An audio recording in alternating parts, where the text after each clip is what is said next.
about that tonight. I think that's totally fine. So the Big Muddy Speaker Series happens on the second Tuesday of just about every month. Although I think next month we might be taking a month off. We might take December off, but we'll see how it goes. And this has been happening for a little over 10 years.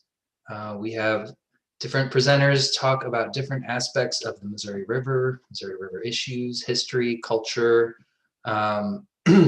biology, ecology. And today is really cool because we're going to take kind of a virtual tour of some really awesome places along the Missouri River. And we'll get to that in a second. I do want to give a shout out to River Miles. Those are the folks that host the MR340 canoe kayak race, and they kicked in to pay for our webinar subscription for Zoom to make sure that the Big Muddy Speaker Series could keep happening. And it has happened all through this pandemic. So we've actually got recordings on the Missouri River Leaf YouTube station or channel of some really fantastic talks that have happened this year through the speaker series. If you have not been lucky enough to catch those, they are on YouTube, so you can watch them again. I'm Steve Shinar. I'm the Executive Director of Missouri River Leaf, and we're the host of Big Muddy Speaker Series.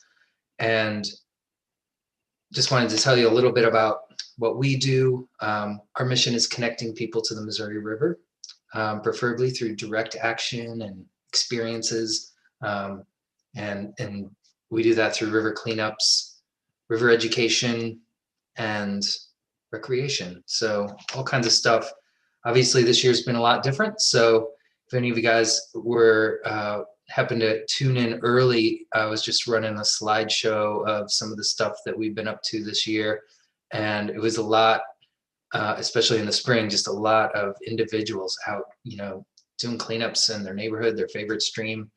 Pretty inspiring stuff. And honestly, fall, winter, spring, those are all really great times to run out and, grab some trash bags and clean up your local stream. We did just finish our last large Missouri River cleanup of the year at Cooper's Landing, and it was awesome.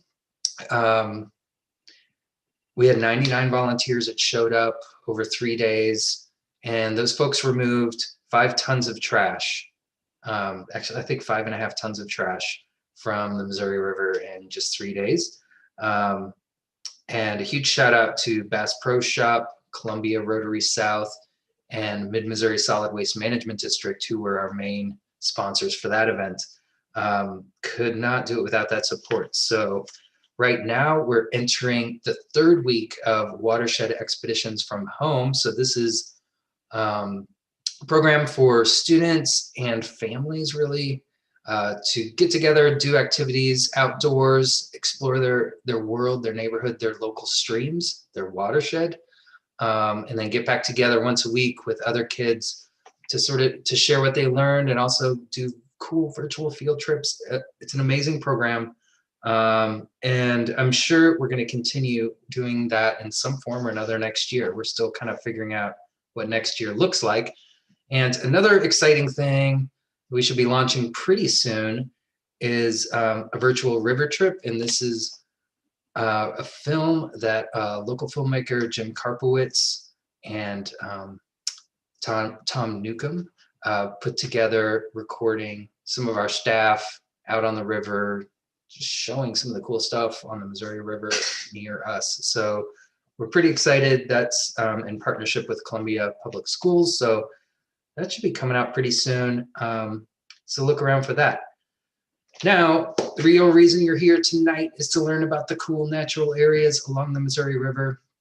And we're joined by someone who knows this stuff top to bottom. Mike Leahy is the coordinator of the Natural Areas Program for the Department of Conservation. And basically natural areas, he's going to tell you more about this and probably do a much better job than I am. But the Natural Areas Program basically has spent decades trying to find the premier cool locations around the state that really are the best examples of different ecotypes, different geological formations throughout the state. So what Mike has done is put together a presentation that brings together all those special natural areas that are located in the Missouri River Valley. And it really tells a story about what the Missouri River Valley used to be like.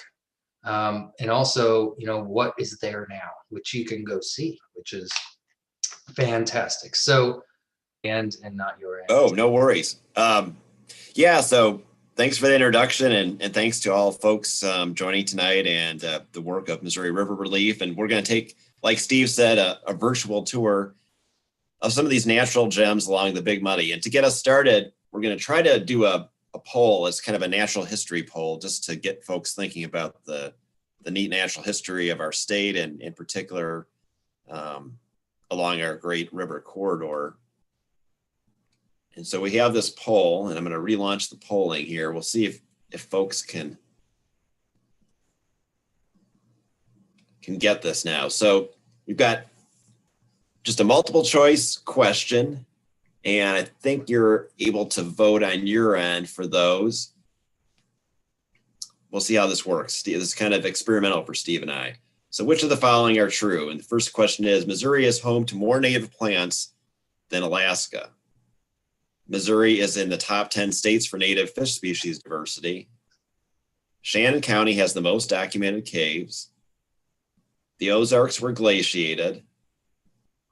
Missouri's oldest rocks are 500 million years old. And I'll give folks a minute here to respond.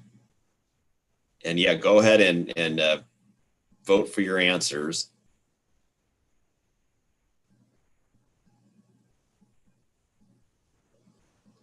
All right, we'll go ahead and end the polling. So let's see here. First question, Missouri is home to more native plant species than in Alaska, and that's true. Missouri has over 2,000, at least 2,000 native plant species, which is more than the whole state of Alaska. And second part, Missouri is in the top 10 states for fish species, and that's true too. We're number 9 in the nation with 200 different native fishes, ranging from giant blue catfish and alligator gar down to little minute darters in our state, including some species like Niagara darter that only occurs in Missouri and nowhere else in the world. Shannon County has the most documented caves. Well, that's actually false. Shannon County is, I think, number 2 or 3, but actually Perry County, Missouri, has the most caves in the state, which is something I have learned recently. The Ozarks were glaciated, and that's false. The Ozarks were actually never glaciated, which makes for their unique landforms and topography. And Missouri's oldest rocks are 500 million years old. Well, that's false as well. The oldest rocks are incredibly 1.5 billion years old, that form the core of our ancient mountains in Missouri, with the highest point in Missouri as well, Tom Suck Mountain. So with that, I thought that was kind of a neat segue into our virtual tour of the natural gems along the Missouri River. And then this tour will take a look at the natural areas that are connected to the Big Muddy River Valley. And they range from floodplain wetlands to river bluff prairies and deep forests. And we're going to learn about kind of the fascinating natural heritage that occurs along this river corridor from the Iowa line to the Mississippi. And we'll look at the connections between native plants and animals, the soils, geology, and the human history in this really neat region that we live in.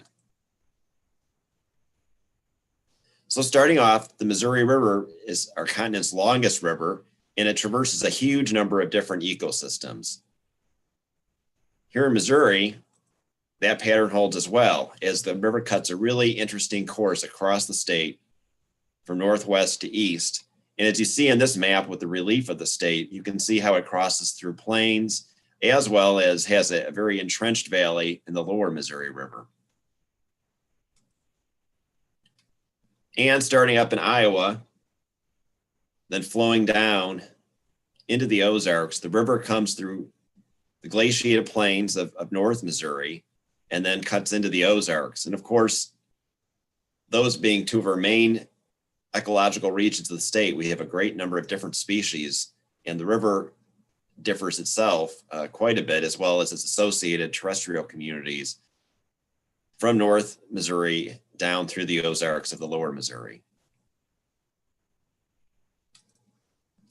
Now here in Missouri, ecologists with state and federal agencies, as well as nonprofit organizations and private individuals, have used the term natural communities to describe what we consider definable groups of native plants, animals, and their physical environments least negatively impacted by modern humans. And it's a way to classify our natural lands, kind of get our mind around, as humans, to try to pigeonhole the great diversity of life we have in the state. We have 15 main types of natural communities in the state, and as we take our tour through the river valley, we'll be visiting virtually some of these different community types. And each of these 15 major types can be characterized and subdivided by the geology and landform, the soils, the vegetation, the watershed characteristics. And so in a total, we have 85 different types of terrestrial and cave communities and 35 different types of aquatic communities here. Our main terrestrial communities include forests, woodlands, savannas, prairies, glades, wetlands, cliff and talus communities, and caves. And all of these different natural communities are actually found both within and along the bluff line of the Missouri River Valley across the state. We also, of course, have aquatic communities, ranging from our headwater creeks to creeks as we go downstream, to small rivers, large rivers, big rivers like our Big Muddy, and associated aquatic communities like oxbows and sloughs, and of course, freshwater springs, particularly in the Ozarks and our National Scenic Riverways, the Current and 11 Point rivers. Now, within each of these different aquatic, terrestrial, and cave communities occurs a wealth of different native plant and animal species. So we've already learned that, we have over 2,000 native plant species in the state, over 400 native bee species, at least 60 different reptile species, and like I said, close to 200 native fish species. And of course, these are the things that we know about. So many other groups of organisms like fungi and most of our invertebrates, most of our insect species and other invertebrates, we really don't know much about them at all. And we have many, many species that occur in this state that really haven't been documented. And so as conservationists, it's hard to manage on a species by species basis. Now, for some species that are high profile, so for example, pallid sturgeon, or a generalist species that's high profile like white-tailed deer, for those, we can actually get a grasp on that species biology. But for most of the other species in our state, we don't know enough about their life history to really manage for them on a species by species basis. And so what we do is we manage their habitats and natural communities. And to protect these natural communities, a long time ago, not that long ago actually, but in 1977, the Missouri Natural Areas Program was formed as a partnership between state parks and the Conservation Department, and then later the Forest Service, the Mark Twain National Forest, the Ozark National Scenic Riverways, the Nature Conservancy, and the Fish and Wildlife Service joined to identify and to protect and conserve these last remaining examples of our natural communities and geologic features. And then the logo of the program shown here is the jack in the pulpit, which you'll see on designated natural area signs. And we'll see some of these natural areas real soon as we take our tour across the state. But these natural areas on a statewide basis really abound with native diversity. And as you see here in the map, our natural areas are scattered across the state. However, there is a much larger concentration, as one would expect, in the lower Ozarks, which has had, a lot less intensive land use conversion over the past 200 years. So, for example, our natural areas support over 400 species of conservation concern, which amounts to 38% of all known occurrences of our rare or declining species. This includes 19 federally listed species and 34 state endangered species. So today we have 191 designated natural areas, and we'll talk more about where to find more information on visiting these sites later in the talk. And these areas cover 96,000 acres in our state, and over 90% of these are open to public visitation. So we'll start our talk up in the far northwest corner of Missouri in Atchison County, where the Missouri River enters our state from the Iowa line. And we'll start with Luss Hill Prairies. So as you see in this slide, this is a Star School Hill Prairie, which is extremely steep. You can see the Missouri River floodplain here in the background, and then you see these really steep hills covered by prairie grasses and forbs. And this is a great place to visit to get a super hill climbing workout, enjoy great views of the river floodplain, and then learn about prairie ecology and a unique prairie type. So prairies themselves are fire-adapted native grasslands that are dominated by warm season grasses, sedges, and perennial forbs with less than 10% tree cover. And the word prairie itself is a French word for meadow, and it was used by some of the early French explorers like Marquette and Joliet, who traveled up and down the Mississippi River corridor in the 17th century.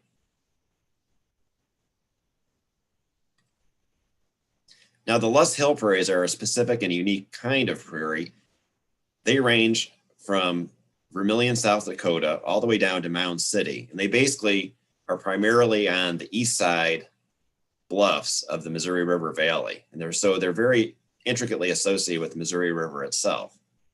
They're typically on west and south facing slopes on the east side of the Missouri River Valley as the river valley kind of moves its way down from South Dakota down into Iowa and in Missouri. I said German because the term Luss soil is a German term for windblown soil. So how did this soil get to this spot, and how did it get so deep as shown in this illustration? Well, it's very old.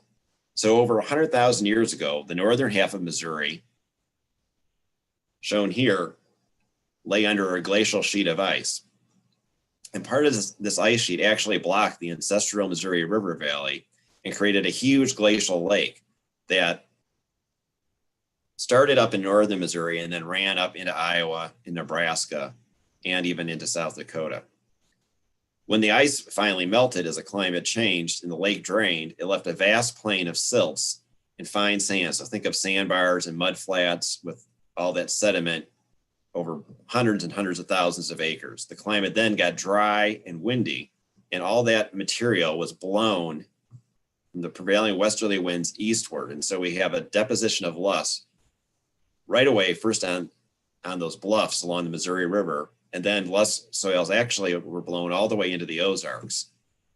And they formed some of our more productive agricultural soils, but that's how that soil got there. And that's why we have the Luss Hill prairies. So these steep landforms, and you can just see these slopes are at an angle of 45% above the river valley, are dominated by native grasses, as you can see here, things like little blue stem and side oats grama, but they also support a number of species that are Great Plains species that are more common in central Kansas, central Nebraska. And they kind of are they are at their far eastern edge of their range here in Missouri. Some of these include things like the nine-anther dahlia, the painted murmia grasshopper, dotted blazing star, and soapweed, which is one of our native yuccas. Now, researchers with the University of Missouri, Mike Stambaugh and Rich Guyette, are dendrochronologists. So they look at tree cores and tree stumps to age ancient trees and also to record fire scars on those trees. And so they were able to find these ancient and really beautiful bur oaks at Brickyard Hill Luss Mound Natural Area, which also is in Atchison County. And they were able to age some of these trees back to 1671. And for those really old trees, they were able to determine for the pre-European American settlement period, which in that part of the world is about 1820, those trees were scarred by fire about every 7 years, which again indicates the importance of fire in maintaining our prairie ecosystems. And a colleague of mine, Steve Bubeck, was able to come across and find a picture from 1912, black and white picture of this area, which is astounding because we have so few pictures of our native prairie and savanna habitats. from, the early 1900s. And this is an example of what those savannas, bur oak savannas and prairies looked like, with the prairie slope being here off to this side of the man with the derby hat, and then grading into the savanna where the lady with the pith helmet is. I don't know if she's taking measurements or what, but anyways, this is what that area looked like, and what we're trying to restore on our Brickyard Hill Less Mound natural area today. And you can see a real similar picture to that today, which is really interesting on this natural area. So Missouri has a rich prairie heritage. This map was compiled by MU geographer, retired now, Walter Schrader, shows that in 1800, at least a third, or 15 million acres of Missouri was in tallgrass prairie.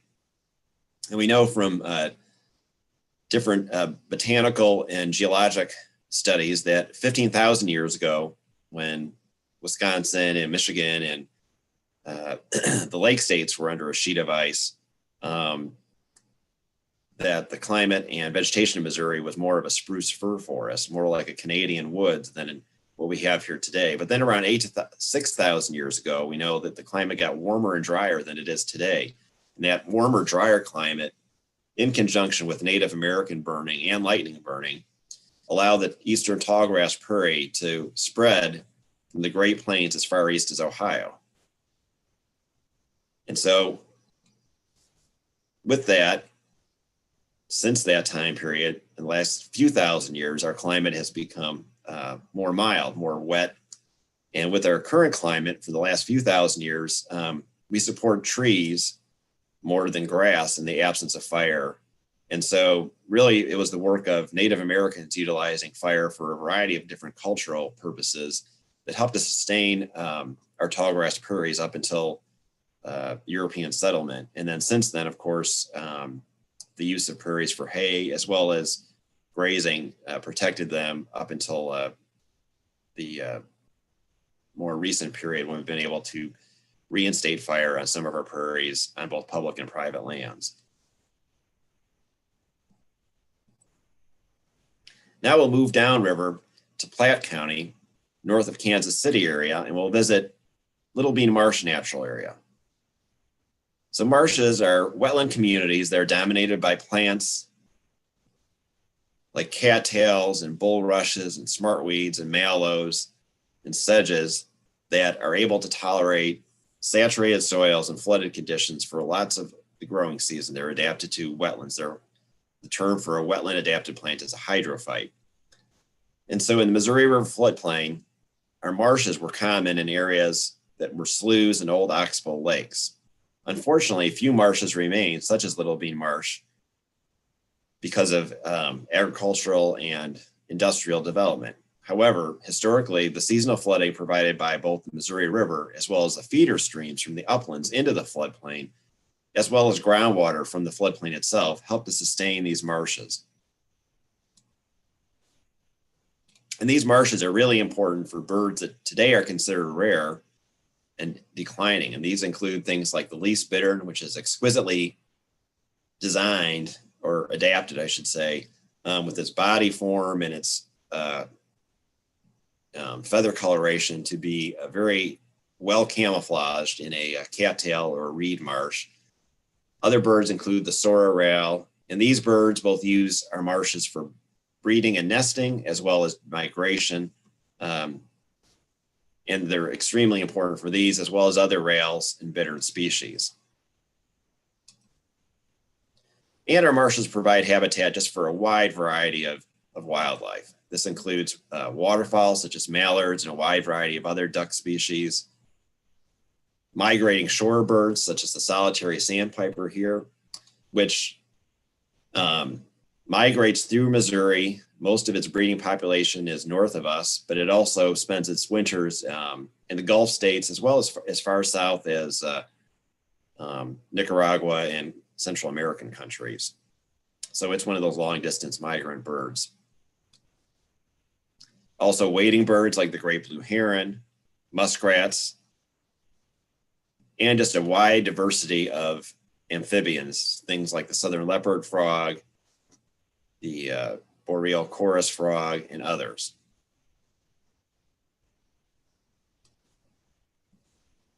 Swamp milkweed, which is one of our characteristic plants of our marshes, is a very important host plant for monarch caterpillars in terms of being a desirable host plant.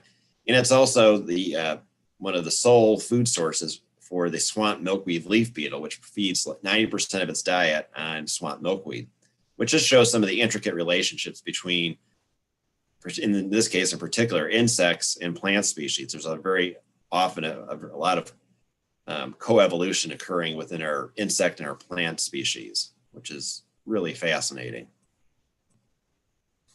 So at Little Bean Marsh, some years ago, the U.S. Geological Survey did a study, and the scientists involved with that study were Dale Blevins and David Hyman, and they studied the hydrology and water chemistry of Little Bean Marsh. And the results indicated that the marsh is very effective in trapping phosphorus and nitrate, which contribute, of course, to the Gulf hypoxia issue in Louisiana and the Gulf. And they wrote in their report that based on their data, it indicated that the historically vast extent of riparian marshes along the Missouri and Mississippi rivers may have had a substantial role in limiting nitrate loads to the Gulf of Mexico before agricultural development of the floodplains. And of course, today with restoration of marshes through the Wetland Reserve Program, as well as things that the Conservation Department and Fish and Wildlife Service do, private landowner restorations, increasing that acreage of marshes in the floodplain will, to some degree, help trap some of the phosphorus and nitrate, which are coming off of agricultural fields, and help, to some degree, alleviate a small part, at least, of that Gulf hypoxia issue. Now, marshes in the floodplain of the Missouri River historically were just as dynamic as the river itself. So in this map here, we see the river in 1804, at which time Little Bean Marsh was part of the river channel itself. And then as the river moved across its floodplain through time, in this illustration, we see how the river was cut off and left at Oxbow Lake here. And then slowly that Oxbow Lake, called Bean Lake and Little Bean Lake, eventually resulted in the formation of Little Bean Marsh. And here's an aerial view today of Little Bean Marsh. The national area boundaries in red. Bean Lake is still here. It is slowly converting to a marsh over time. But one of the problems we have at Little Bean Marsh, as well as many marshes in the Missouri River floodplain, is that it's disconnected from the river itself by a series of levees, of course, that keep floodwaters from reaching the marsh. There's also a floodgate here that prevents water at high water levels from flooding, backwater flooding up into the marsh. And the marsh itself doesn't get as much water as it used to. So in 1914, when this topographic map here was made, we can see that Bean Lake and the marsh associated with it was fed by two stream systems. One was Short Creek and the other was Sugar Creek. Now today, Sugar Creek and its watershed don't flow down and doesn't flow down and sheet flow into Little Bean Marsh anymore. It's diverted directly to the Missouri River. So today, the marsh and adjacent Bean Lake being cut off from the river don't function exactly the same way they did 200 years ago. And the U.S. Geological Survey, again, Dave Hyman did this study for the Conservation Department, looking at the frequency of flooding at Little Bean Marsh in two different time periods. The first time period are the black bars here. This shows the duration of flooding per year and the number of floods per year. So in what we call the historical period, where we have hydrological data on river levels, he found that there were, a little bit, somewhere between 1.5 and 2 floods per year at Little Bean Marsh, based on, and this would have been backwater flooding from the Missouri River. And these floods lasted on average 40 days per year. Now, then he took, at the time, current hydrologic data from 1970 to 2008, and he did two projections. One is what would have happened to Little Bee Marsh in terms of flooding if there were no levees on the river in this bend of the river, and found that there would have been 2.5 floods per year, but the duration of those floods would have been less. And this is shown in the red bar. And then, of course, the yellow bar shown here shows essentially the current regime for backwater flooding from the Missouri River on Little Bee Marsh. Very, very little influence in the current modern era on backwater flooding to provide the needed water for the marsh. So most of the water for the marsh comes from groundwater rising up into the marsh during flood periods, as well as some water from short creeks. So the marsh is not what it used to be in terms of its flood regime, but it still provides important wildlife habitat and ecosystem services. And this natural area is still a great place to visit in the spring to bird watch and in fall. And in the spring, it's even doubly greater because you can just go out onto this boardwalk, and at dusk you can just hear a great cacophony of amazing sounds of toads and frogs during their breeding season. And this area also features a really nice disabled accessible paved trail that leads out to two different marsh viewing areas, this being one of them. So moving down river a bit more past Kansas City and where the Kansas River enters our Missouri River floodplain, we see an aerial image here of the floodplain just north of Sibley, Missouri, and the historic Fort Osage site. And here we see two oxbow lakes. We see Cooley Lake as well as Jackass Bend. And both of these oxbows, of course, were formed from old river meanders. And this is how our marshes evolve in the or did evolve in the river in the past. The river would meander across its floodplain, creating these oxbow lakes, and then it would abandon that channel, leaving an oxbow lake that eventually fills in and creates a marsh system like which we have at Cooley Lake. And eventually these marshes fill in with sediment over time and go from a marsh to a shrub swamp dominated by things like buttonbush and willow, and eventually a cottonwood sycamore forest. But the problem in today's river floodplain is places like Little Bee Marsh are not being created anymore because the river isn't flooding and scouring like it used to, as well as some of these Yazoo type rivers like the fishing river shown here have been diverted more directly to the Missouri River and don't meander across the floodplain like they used to. So for our marshes, we're in a bit of a quandary in terms of how to restore these and how to keep places like Little Bee Marsh functioning.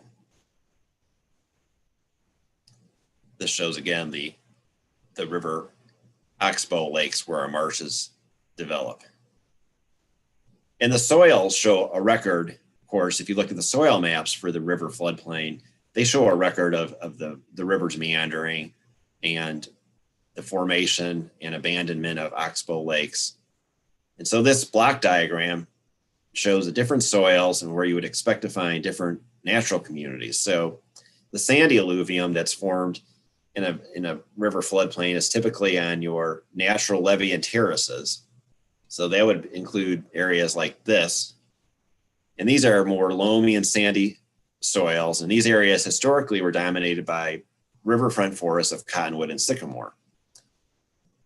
The old meander channels of the river included soils like the Letta soil, which were old oxbows where the clays and silts were dropped out of the river in those low water movement environments, backwater flooding. This is where your marshes and shrub swamps normally would have formed.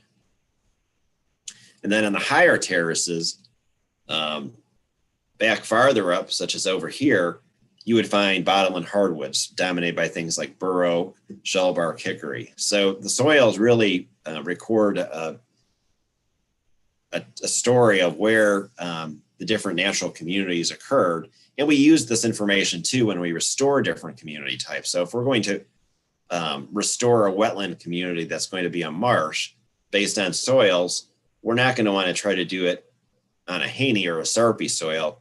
We're going to try to want to find a Leda soil or an appropriate soil. So the soils are very important in terms of guiding restoration and reconstruction efforts of our wetlands in the floodplain.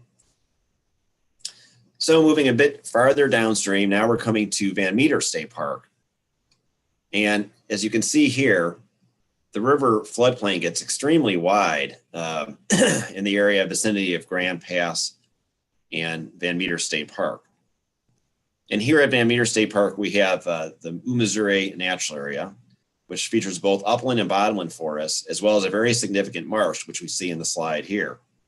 And this marsh is very unusual in that it's partially fed by calcareous groundwater that's seeping out from the hills, less hills above it. And it creates neutral to even slightly alkaline water chemistry. So it creates what we call fen communities. And this fen zone, which is right at the base of the bluff as it enters into the marsh, supports some really interesting and unique species like the tufted loosestrife, which blooms in the spring. And this place is a great place to visit as well, because you don't have to get your feet wet. It has a nice boardwalk system so that you can explore the marsh at many different times of the year without having to, don hip waders or get yourself caught in knee or thigh deep marsh muck. Another interesting thing about Van Meter State Park is it has a Native American museum that documents the Native American cultures in Missouri, which is a fascinating museum. And the area itself was the tribal center for what we now are called the Missouri Native American culture, which based on archaeological evidence utilized this area from around 1300 to the early 1700s, right there at Van Meter State Park. And these people that called themselves, and I'm not sure on the pronunciation, the Noachi, spoke a language of the Siouan language family. Now, the French colonists called them the Umisuri, and again, I'm butchering the French, and that roughly means people of the dugout canoes.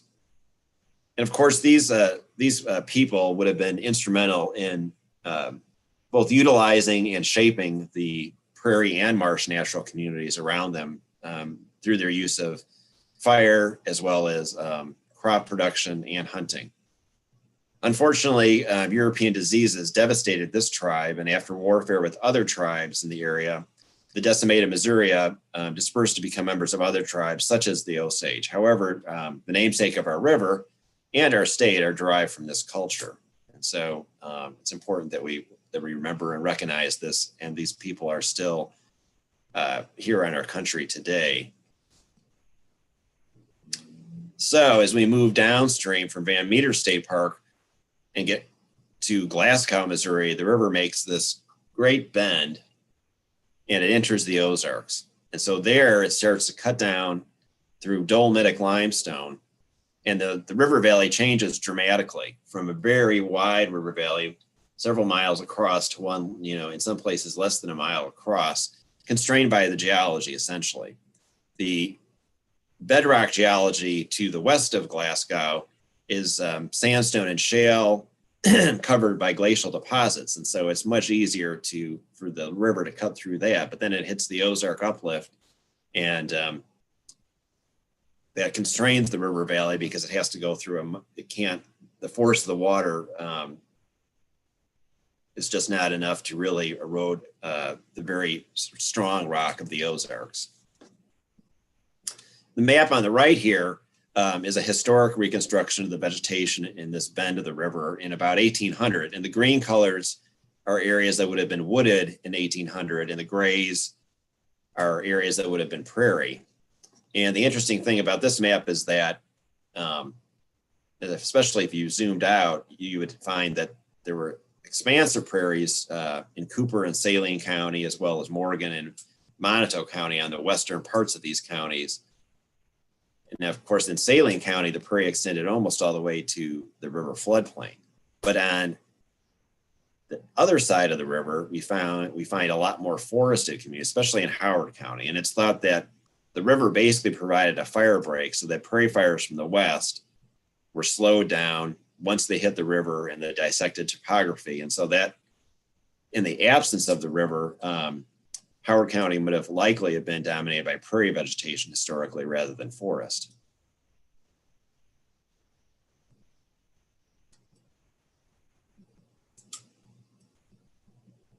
So from here, we'll enter the lower Missouri River Valley, and we'll take a look at Schnabel Woods, Grand Bluffs, Weldon Spring Hollow, and Pelican Island natural areas. We'll start with Schnabel Woods, which is owned by the University of Missouri, is in southern Boone County. And this old growth forest can be accessed from the Katy Trail. And it can be accessed basically from land that is adjacent to Schnabel Woods that's owned by the Conservation Department. It includes a bike rack and trail that you can take up through the forest that parallels the natural area. And then you can look down at the natural area from the trail. And on top of the bluffs, you can view Eagle Bluffs Conservation Area from this trail and have a great view of the old growth forest. And so what ecologists define as true forests, like we see here, are dominated by trees that form a closed canopy at maturity and are interspersed with multiple layers of shade-tolerant subcanopy trees and shrubs, vines, ferns, and herbs. And the trees usually attain pretty good heights, ranging from 60 to over 100 feet tall. And the ground floor is rich in ferns and in spring ephemerals.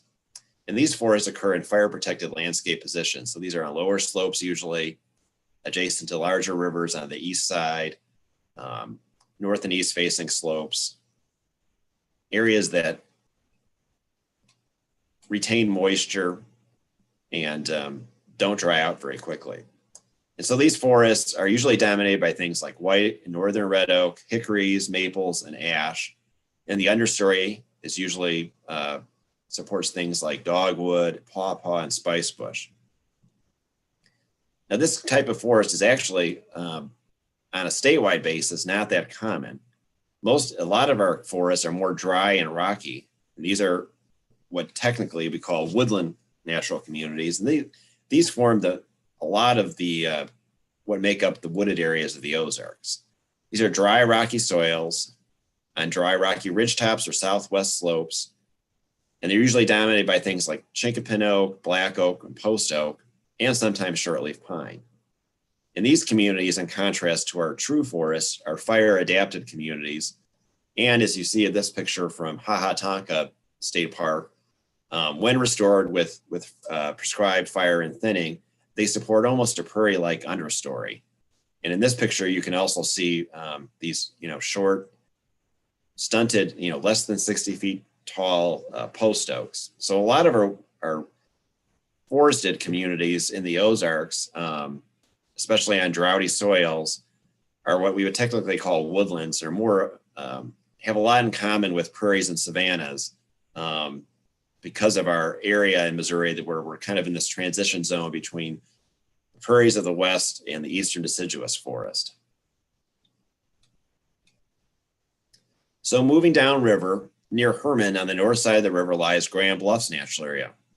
And this is a great place to see fall color. It was like this not that long ago. The bluffs are up to 200 feet tall, and they're fluted bluffs. So they're not uniform. They're not like a quarry face. They've got nooks and crannies and stair steps and little spires that come out. And at the base of the bluffs is the Katy Trail, and then, of course, the floodplain. And fortunately for these bluffs, they were spared the blasting that occurred on many bluff systems when they were building the Katy Railroad. So this is a unique area where we have a significant bluff feature that was not impacted by the Katy the Katy Railroad's development, where many bluffs were blasted to provide fill for the railroad bed. Many of the eastern red cedars that you see growing on the bluff line here are at least 200 years old, and some are likely over 400 years old. And some, of course, are growing in tortuous conditions, growing out of the fissures of the rock and growing extremely slowly. Now, one interesting thing about the biology of red cedar is that when they are young, as seedlings or saplings, they are very susceptible to fire. And before the advent of wildland fire suppression in Missouri, circa around 1930, red cedars were pretty sparse on the landscape. In fact, the early land surveyors in the 1800s from the General Land Office survey found less than 1% of their trees that they used for section line bearing trees were eastern red cedar. And of course, today, eastern red cedar is ubiquitous on the landscape. And in that case, when these cedars are not growing on cliff edges, we kind of consider them invasive. They take over glades and prairies and old fields and can form a cedar monoculture, essentially. At Grand Bluffs, we find these narrow bands of exposed dolomite that form open glade communities with prairie grasses and pale purple coneflower. And the conservation department here has done some cedar thinning, and we conduct periodic prescribed burns to maintain these unique mini desert prairie communities.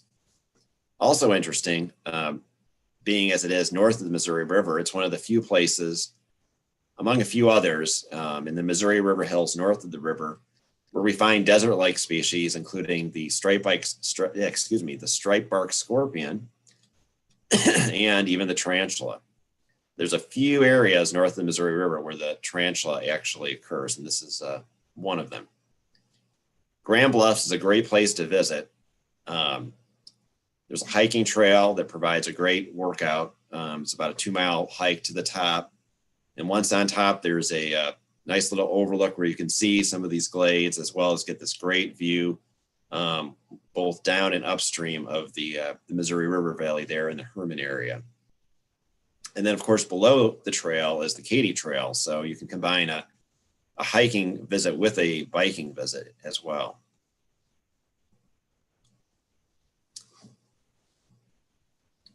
Next on our list, which also you can include a hiking and biking trip, is Weldon Spring Hollow Natural Area, which is in St. Charles County, and it's part of the Weldon Spring Conservation Area.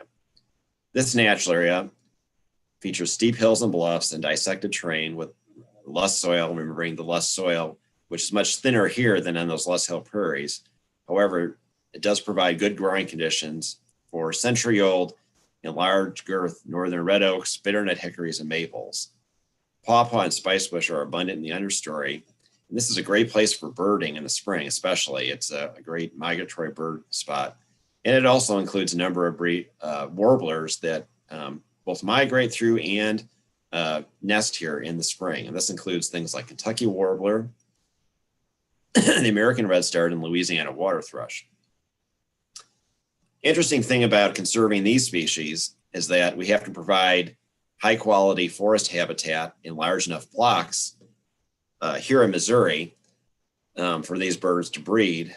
They do suffer from cowbird nest parasitism. The cowbird is a native bird that was originally followed the bison herds out west, but then as we fragmented the landscape out east, they moved in, and they're what they call a brood parasite. So cowbirds will lay their eggs in the nests of these other bird species. And then the cowbird chicks are actually bigger and more aggressive than some of these bird species. And so they actually outcompete the fledglings of some of these what we call neotropical migrant songbirds. And so to cause declines in these species. And the more fragmented a landscape is by pastures and development, typically the higher the cowbird populations are. So that's one issue we have with these songbirds here on their breeding grounds. But then a lot of these birds migrate across the Gulf. They did this about a month ago and spend their winters in the Yucatan Peninsula of Mexico, as well as all throughout Central America and even as far south as Venezuela and Peru. And so conserving these birds is a very tough challenge, because we have to conserve their habitat here in Missouri, as well as Central American countries, which can be difficult to do. But it has to be done at both ends of their life cycle. So that just poses one of these conservation challenges we have with our bird populations here in the state when they are migratory like that. The large down and dead wood trees, such as this really large down northern red oak here, provide very important habitat, especially during our hot and dry summers, sometimes for amphibian species, including the ringed salamander and the wood frog, which are both species of conservation concern. Wood frogs are unusual in that they are one of the species of frogs, along with the spring peeper, that actually produces a natural antifreeze in their blood in the wintertime. So they burrow underground, but they don't burrow far enough to get below the frost line like some other amphibians, such as toads, which means that they end up partially freezing during the wintertime, and they have a glucose substance in their bloodstream, which prevents their blood from freezing. And then in the spring, they will actually thaw out, but their core body functions don't become completely frozen, which is pretty fascinating. In fact, I saw a time-lapse photography video of wood frogs, like a frozen mass, actually thawing back out and coming kind of miraculously back to life from being near comatose in the wintertime. Just another one of these fascinating nature stories that we have. And this natural area is accessible from the Katy Trail, as well as off of, I forget the main road that goes there north of it. So it's got 2 access points, and it has a really nice Lewis and Clark hiking trail system, which provides up to 8 miles of hiking that goes through part of this natural area. And it features both hiking down through these really beautiful forested valleys, as well as some bluff top views of the river valley itself. And in the springtime, the forest floor at Weldon Spring, as well as Schnabel Woods, is blanketed with these spring ephemeral wildflowers shown here. And the seeds of these wildflowers are primarily dispersed by a number of different native ant species. Again, this really interesting relationship between plants and insects. So these seeds shown here of these different wildflowers, such as bloodroot or Dutchman's breeches, they have a little sweet treat, basically a protein-rich, fat, protein, and sweet appendage on their seeds, the technical term of which is an aleosome, that is attractive to these ants. The ants gather up the seeds, they bring them back to their nest underground, they eat off the food part, the treat, and then they put the seed itself in their refuse pile, which ant colonies typically have. And what happens is that some of these seeds invariably will germinate. So the ant species are actually responsible for when you see a display of Dutchman's breeches or trout lily spread out across the forest floor in the spring, you can thank different ants for having created that dispersal. Unfortunately, for many of our river hills forests, the invasive bush honeysuckle, Linicera macchii, is an ongoing threat to these areas, and can, if left unchecked, it will eventually create these monocultures and completely shade out the understory, and then basically preclude the regeneration and reestablishment of our native oak species, as well as all the wildflowers and then the insects that depend upon them. So conservation department staff, as well as volunteers and others in a number of different places, are using an integrated control approach, using a combination of prescribed fire and targeted herbicide application and mechanical control, pulling seedlings out to keep the honeysuckle at bay. But it's a huge problem up and down the Missouri River corridor, including places like Weldon Spring Hollow Natural Area. Now, as we head towards the confluence in the river, we pass by St. Charles, shown here in this topographic map. And at the top of Fox Hill, which is now Fox Hill Park, in 1811, Henry Marie Brackenridge looked north across that floodplain, which now is mainly agricultural, but also includes Mary Tim Clare Conservation Area shown here. There's the Newtown development over here in the bottoms.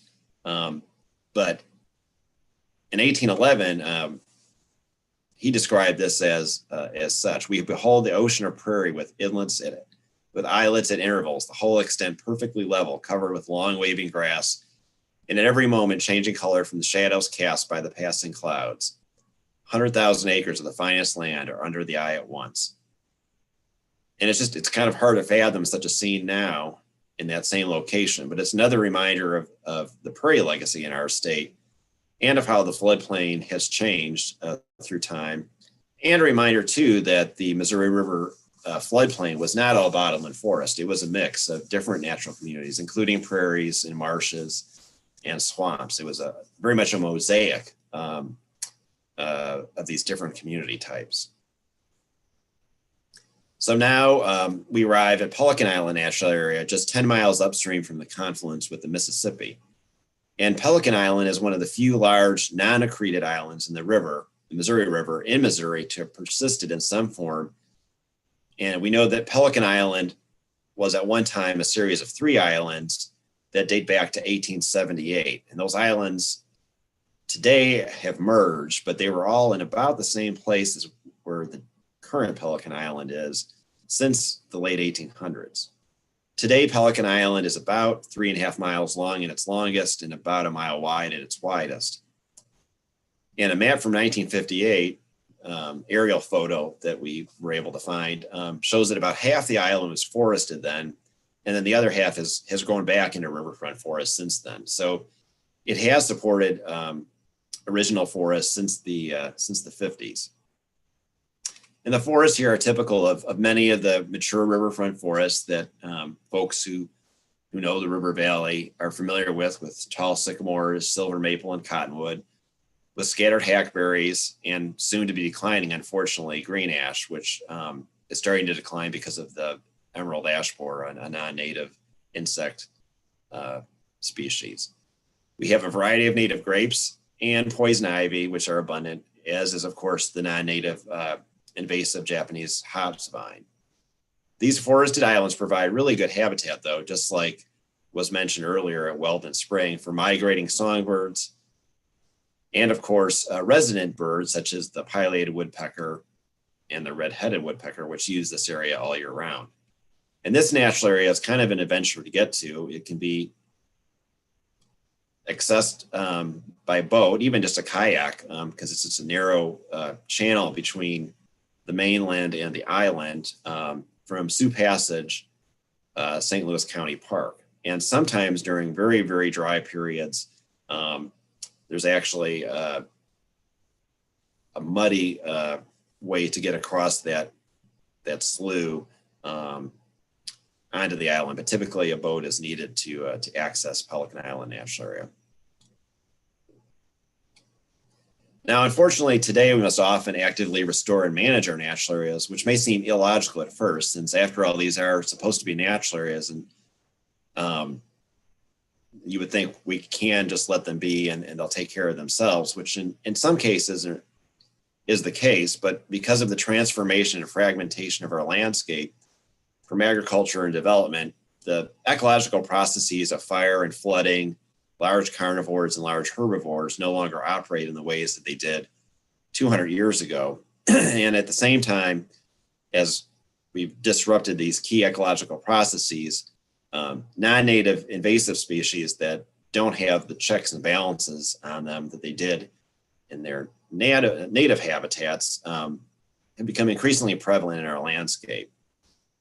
So in many cases, we utilize different management techniques such as cedar thinning, spot treatment of non-native species, such as Sericea lespedeza on our prairies, implementing prescribed burning, trying to restore hydrology and flooding where we can, maintaining deer populations in check because we don't have wide-ranging carnivores at the levels that keep deer population in check. A lot of these tools need to be used in our natural areas, ironically, to keep them more natural in terms of maintaining their native species in today's landscape.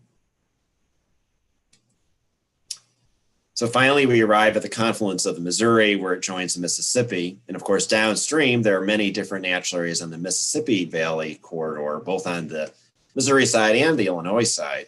It would be a great explanation or exploration to talk about for some other time. Of course, the best way to learn about our natural areas is, of course, to visit them. And so for more information on our natural areas and how to access these places, what to expect, just Google Missouri natural areas, and that'll take you to the Missouri Department of Conservation's natural areas web directory.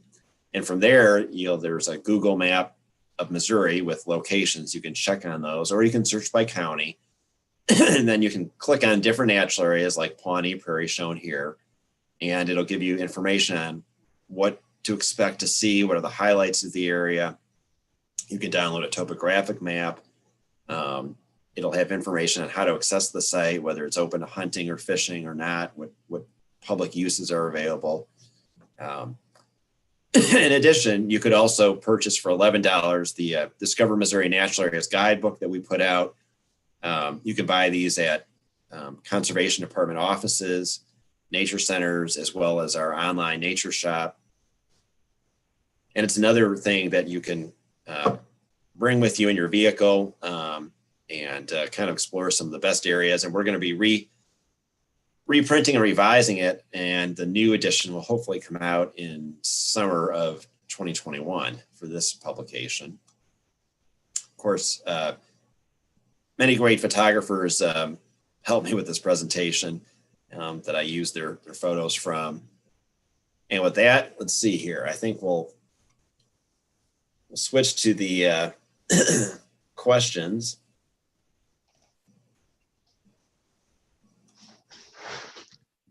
All right.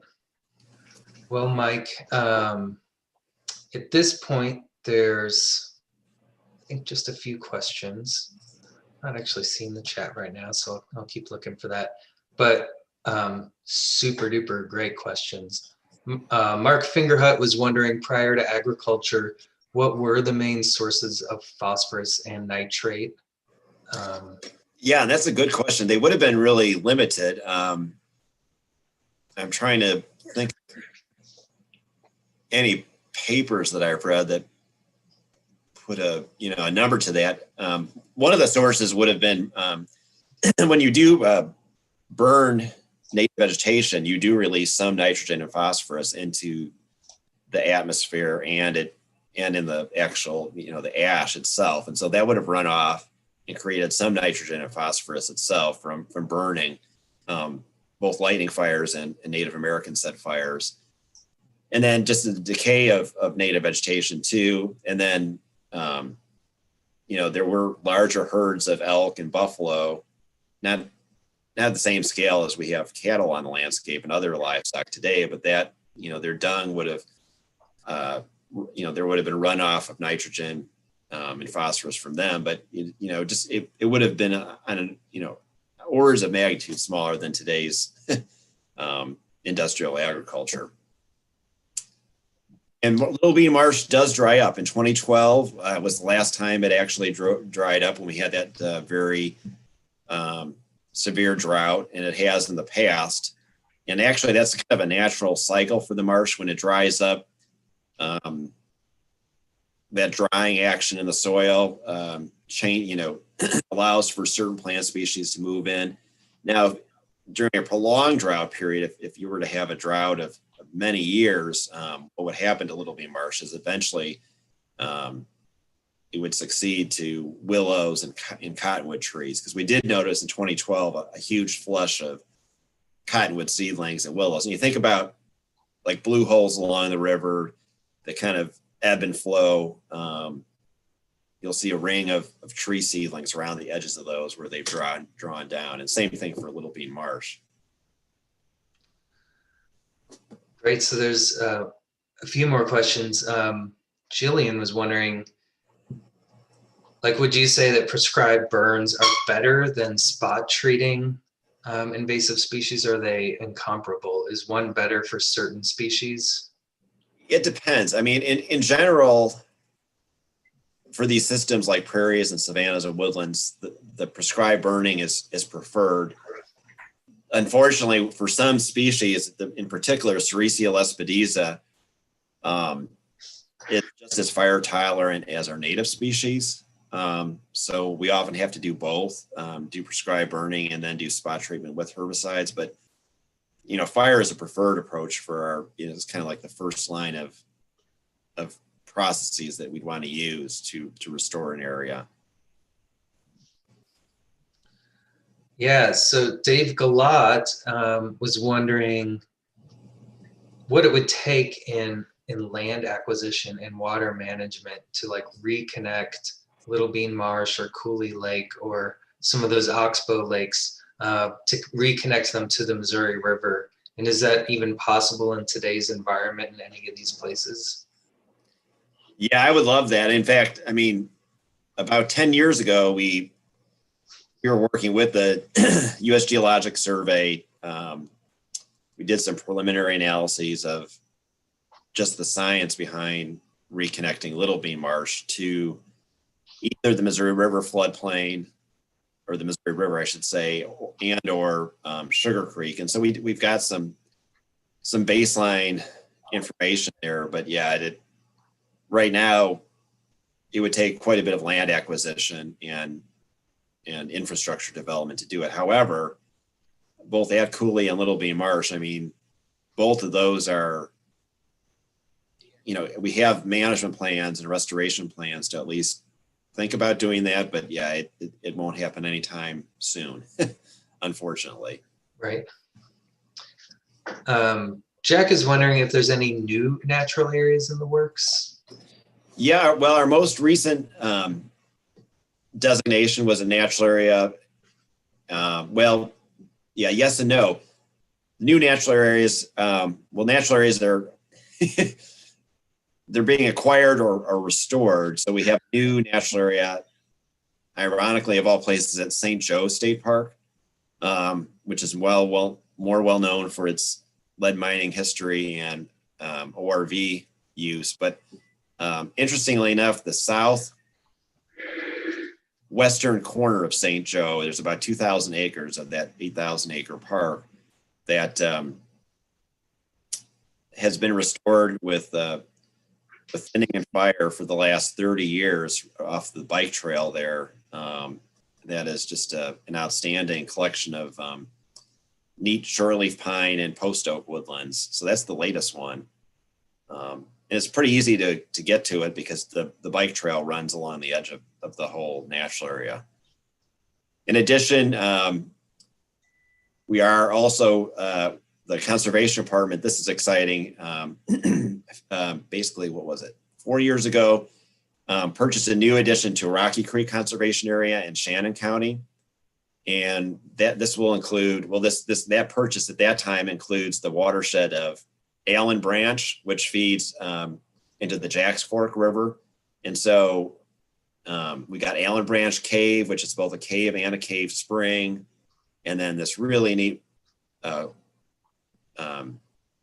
cave spring feeds Allen Branch Creek, and then it dumps into the Jacks Fork, and it's got all sorts of neat fen wetlands with all sorts of really interesting rare plants and animals. And so that'll be designated this coming spring when the survey work is complete. That's probably our most exciting new natural area that we've been able to work on here recently.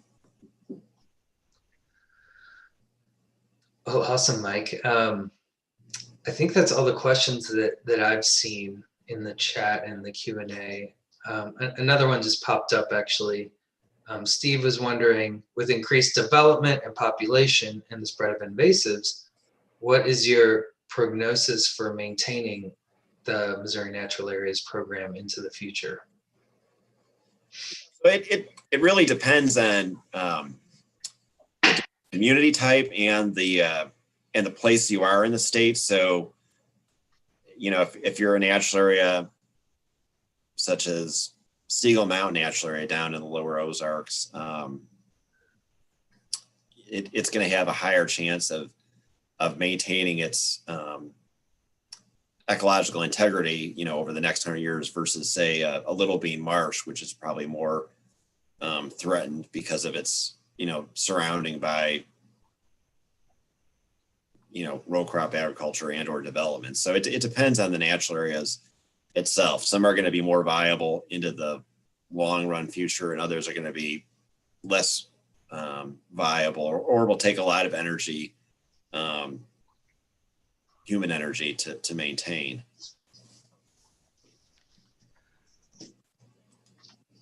All right. Well, Mary Kate did want to pass along. Thank you so much for this lovely presentation. I'm looking forward to exploring some of the natural areas that you talked about. Oh, she also was wondering, is phosphorus and nitrate detrimental to the marshes that it's collecting in? There's a pretty good capacity for those marshes to absorb quite, larger amounts of nitrogen and phosphorus. Now, at some point, yeah, there is a tipping point. I have to do my homework to see where that is, but they can absorb and process quite a bit of that. But like anything, there would be a point where there would be too much nitrogen and phosphorus for those systems to handle. I do see a question about Weldon Spring and the Weldon Spring remediation project. So, yeah, the Weldon Spring north of where the natural area is, up on the ridge top to the north, was the Weldon Spring project, where they produced ammunition during World War II, and then it also phased into producing components of nuclear weapons during the Cold War. And that part of Weldon is quite I forget how many miles it is, but it was not impacted, and actually those forests were never cut over, and they probably were actually, they were cut over some, but then when the Army acquired Weldon Spring, they also acquired the land that became the natural area, and that probably prevented them from actually becoming impacted later on. But all the ammunition production and the nuclear work was done quite a distance away, so it didn't impact the natural area itself. Well, Amy is also asking, what is your favorite natural area? Oh gosh, there's a lot. Hardest question ever. I think Caney Mountain might be one of my favorite natural areas, but I can't. Yeah, each community has its own. Prairies, have their own appreciation, and it's really hard to Yeah, we're actually all pretty jealous that you get to visit all these just like pristine examples of what Missouri can be. Yeah, more people just need to get out and visit these places, because they really, they're there to enjoy. Right. Christy is saying, thank you all. Really enjoyed the presentation, photos, maps, and discussion, and looks forward to kayaking the Big Muddy past some of these places next year. So, right. Me too. I'm down with that. Cool. I think that's all the questions we have so far. They could still pop up. Mike, like one thing that this was an amazing presentation. You just covered, well, pun intended, so much ground today, and really highlighting these really unique places that speak to the story of the Missouri River, which is really a great way to look at it. You do an awesome job of bringing the research that has been done by the Department of Conservation, universities, USGS, into the story and telling the story of these places. And I just want to point out to everyone that, one of the projects that you do every year is the Natural Areas newsletter, which you can find on the Department of Conservation website. You can Google for it. The presentation link on the Big Muddy Speakers Series webpage will have a link to it too. But, every year you guys put out one volume per year, I believe, but there's always this great collection of research and stories about these places, like what's happening next, the exciting stories you have coming up. So definitely want people to check that out. And thank you so much for sharing so much time and all of your deep knowledge about these different places. It was really enjoyable. We really appreciate it, Mike. Oh, well, thanks for having me, and for everybody joining us tonight. Awesome. Well, we'll see you out in the trail or on the river, Mike. Sounds good. Everybody get out to your local public lands And if you're lucky enough, check out one of the natural areas across the state and get a little window into the past. All right, we'll see you guys out there.